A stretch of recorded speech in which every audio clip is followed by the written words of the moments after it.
இன்றைக்கி ஒரு ஊறுகாய் ரெசிபி பார்க்கலாம்.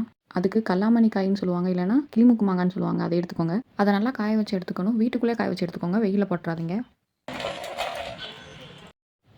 கடுகு வெந்தயம் ரெண்டையும் நல்லா ரோஸ்ட் பண்ணி எடுத்துக்கணும். கடுகு 2 ஸ்பூன்னா வெந்தயம் 1 ஸ்பூன், இதுதான் ரேஷியோ. வெந்தயம் அதிகமாக போட்டிங்கன்னா ரொம்ப கசக்கிற மாதிரி இருக்கும், அதனால கம்மியாகவே எடுத்துக்கோங்க. நல்லா ரோஸ்ட் பண்ணி எடுக்கணும். ஒரு வாசம் வரும், அது வரைக்கும் ரோஸ்ட் பண்ணி எடுத்துகிட்டு மிளகா போட்டு நல்லா ரோஸ்ட் பண்ணி எடுத்துக்கோங்க. அதையும் உங்களுக்கு வேணால் காஷ்மீரி மிளகா கூட எடுத்துக்கலாம். நெக்ஸ்ட்டு நல்லெண்ணெயில் கடுகு கருவேப்பில் போட்டு நல்லா தாளிச்சுக்கோங்க.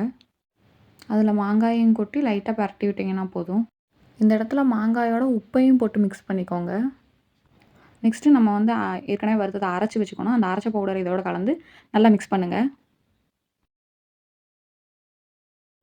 மிளகாத்தூள் கொஞ்சம் போட்டுக்கலாம். இப்போ விளைஞ்ச மாங்காய்லாம் கிடைக்கிற டைமு இந்த மாதிரி ஒரு டைம் ட்ரை பண்ணி பாருங்கள், ரொம்ப நல்லாயிருக்கும்.